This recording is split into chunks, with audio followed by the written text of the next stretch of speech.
got to know, Marvin, what's going on with the necklace, because this thing is cool. Yeah, it's a little tribute to my dad. This is, the Lion King on one side, Simba, Mufasa, and then me and my dad on the other side. And, just the younger me being a son, now it's kind of my turn to kind of go do my thing, so that's how I look at it. What's the advice that he's given you today?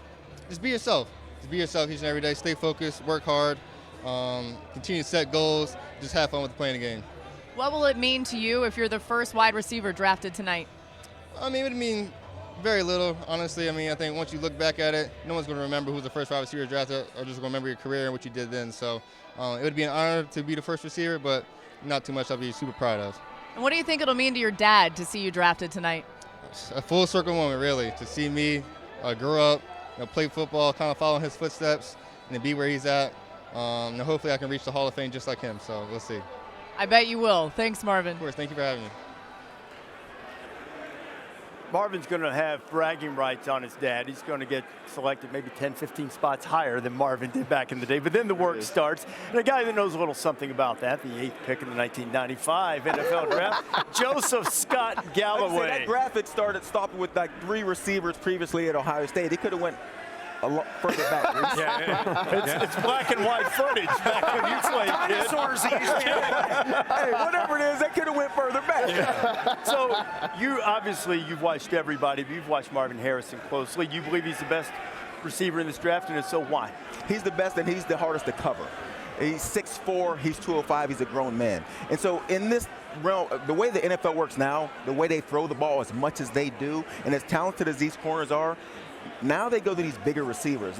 Me and Des, not a whole lot of us run around any longer. It's these bigger guys with these huge catch radiuses. Yeah. You can throw the ball over there, and Marvin Harrison Jr. can reach out and grab it. Yeah. And so he's harder to cover because you don't just have to cover him in space. Right. It's height also, and he can go up and get the ball. Yeah, the receiver position is the deepest position in this draft. Not only can you get quality in round 1, but round 2 and round 3, you'll get some quality receivers. Let me show you some of the receivers that I'm very impressed with. Now, of course, Marvin Harrison Jr., he's wide receiver 1. There he is at the top of the screen. It's going to be just a simple out route. It's like a hot read, and he high points the ball, but watch as you turn the camera. Look at his left foot. The left foot touches out, is incomplete. His right one comes down. I don't know how he didn't blow his knee out, but he's very athletic. It was. And then you got Rome Odunze. He's going to look over his right shoulder, but Michael Penix Jr. sees the safety coming, so he throws it over his left shoulder. He has to track it over the other shoulder, Joey. You know how difficult that is. That is amazing. Ridiculous. And he made it look easy. And then my man Malik Neighbors, man, listen, you just throw him a slip screen, a bubble screen. This guy runs aggressively. Every GM talks about how explosive he is as a runner. See, Joey, there's still room for me and guys like you in the league, There's bro. some space for playmakers underneath. You know what I mean? And speaking of playmakers underneath, I love Ladd McAfee. This guy is just a route technician, savvy, and he has enough top-end speed to make you a believer at 4'3", and he's won a couple of championships, so he's a winner. When you evaluate this receiving class, you've had a bunch of first-round picks come out as a receiver. How do you stack it up? Well, to me, the receiver position is a little bit like a basketball team. There's different types of guys, and I see Marvin Harrison kind of as a shooting guard. The guy can do just about everything. He's big, he's vertical. He's got a great ability to use his body to make plays. I mean, even on the long ball, he slows down and then he speeds up. You got Malik Neighbors, who, to me, this guy's a point guard. He can create his own space. He can create his own shot. He can run speed sweeps. He can do whatever you want him to do, and he can take it deep. And he's made a lot of big plays. And then Odunze, to me, is a power forward. This is a big, strong guy. He's got good speed, uses his body to make great plays and great catches. I think he's going to be a fantastic player. Over the last 20 years, I think the hit rate on wide receivers in the first round is the lowest out of any other position. Wow. But over the last 5 years, with how great these younger wide receivers have been, it gives a lot of people hope that if you miss out on a guy in the first round, you can get a guy in the second and third round. Right now, you talk about you guys being out of the game. Tyreek Hill is making $30 million a year right now. So Tyreek Hill can fly. You got to be in the right system, though. You got to be in the right system. That's right. You got that kind of speed. But there's more of those systems now. There's more of those systems now around the NFL where it's not only scripting wide open plays, but if you got speed and you got a big catch radius, the NFL is perfect for you right now, which is why it's such a deep wide receiver class. I'm a Dolphins fan. I go to Dolphins games all the time. They got a bunch of guys like me and Joey on their roster. Hey, did you see the mock draft that had Xavier Worthy from Texas going there too? Another one. They can be okay if it's negative 15. They can be okay if it's negative 15 in Kansas City. You know. Oh, that may be a problem. Okay. But hey, we got to get home field advantage. Both of you guys were sudden. And sudden is important at wide receiver because you can separate. True. And both of you guys could do that, and both of you could run after the catch. And that's important, too, especially in this age of football with the speed sweeps and all that. I've never been on a segment with Pat where he didn't hit me at some point in time. I don't know why. I'm jacked up for you right there. Listen, you saying you could still play. Have you hit Coach? Yeah, a couple times. The first day he was on the show with me, I hit him, and he side-eyed me, and then at halftime I said, that was it. All day. I'm coming all day. And it's been fun. Relentless. Yeah. Pete Thamel has Ryan Day with him now. Ryan, of course, eagerly waiting to see where Marvin Harrison Jr. is going to wind up. Pete? Ryan, obviously you've described Marvin Harrison Jr. as the perfect collision of talent and discipline. What do you think he can become, whether he goes to Arizona or otherwise, in the NFL? I think the thing I say a lot about Marvin is that he has talent. You can see it. He's a Pro Football Hall of Famer. You see the size, you see all that. But sometimes you have talented guys, they lack discipline and lack skill. Not Marvin. He has unbelievable discipline. And when you think about the discipline things, you think about the no talent issues, his effort, his work, his focus, all those types of things. But then the skill to run underneath routes, make plays down the field. And because of that, whoever gets him tonight is going to get a franchise player. He'll be your 4th first-round pick in the last 3 years. Could you speak to the culture that's been built by Brian Hartline in that receiving room? And I think there's a few others that might be in the pipeline with Emeka Egbuka, Cornell Tate, and obviously there's been some flashes from Jeremiah Smith. Yeah, well, it's a proud room, and there's been a lot of great receivers that have come before. And the guys of the last couple of years have really done a great job, not only having an opportunity to play in the NFL, but once they've got there, they've done great since they've been there. But I think the thing that's unique about Marvin here is he walked into that room with all those guys in there. And the same guys that are right now back in Columbus, they want to work to get each other better. I think that environment that's being created over these years, Brian Hartline's been a huge part of that, is one of the big reasons why these guys have gone on to do so well once they're in the NFL. It's one thing to get drafted. It's another thing to have success once you're there. All eyes are on the quarterbacks tonight. You're a quarterback guy. You're a former quarterback. You've either played against or recruited most of these guys that are going to go in the first round. Give us some thoughts on this quarterback class, Ryan.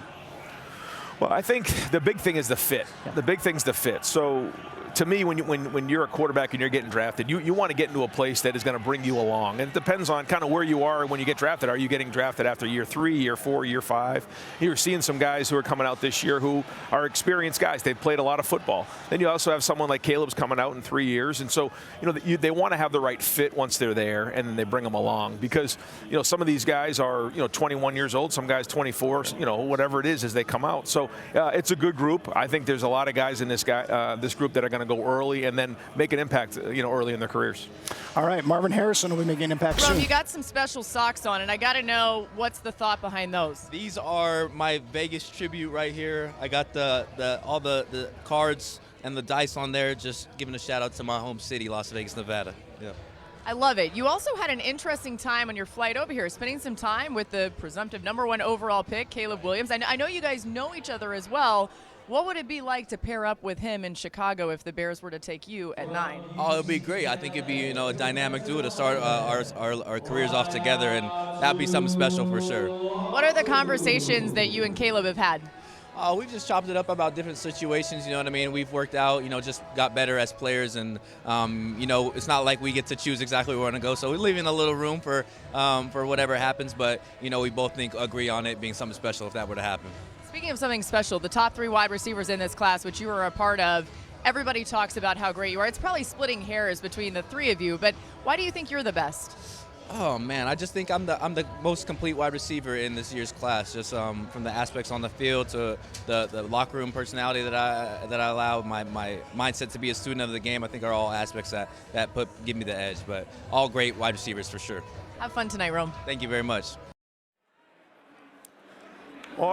Rome, thank you very much. And this guy's impressive in a lot of ways. This guy is a dog. Yeah. Yes. You know what a dog is? That means he's an A+ competitive character. This guy punctured a lung at Arizona. Yep. drives all the way back to Seattle, can't go back with the team. They have a bye week and goes and wins the Oregon game in 2 weeks. I mean, how many guys you know that kind of competitive spirit to be able to accomplish something like that and put his team first and then go out and play like he played? You always talk about, are you going to be an and or a but guy?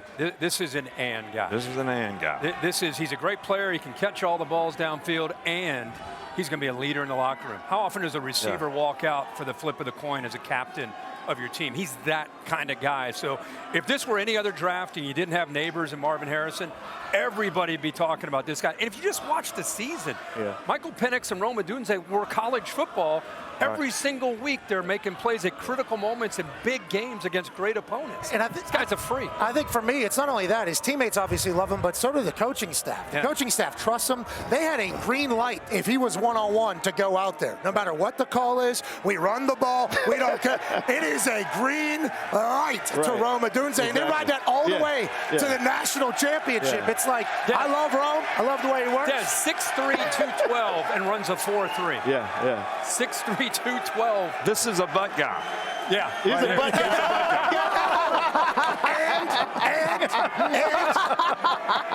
Rome's special, though. He's special Rome is special. And another thing, some people right now are like, return punts too, coach. As a coach, you know, that means they really trust him with the ball out in space. So he's great after the catch, too. 50-50 king, but also when he catches the ball, he knows how to get into the end zone.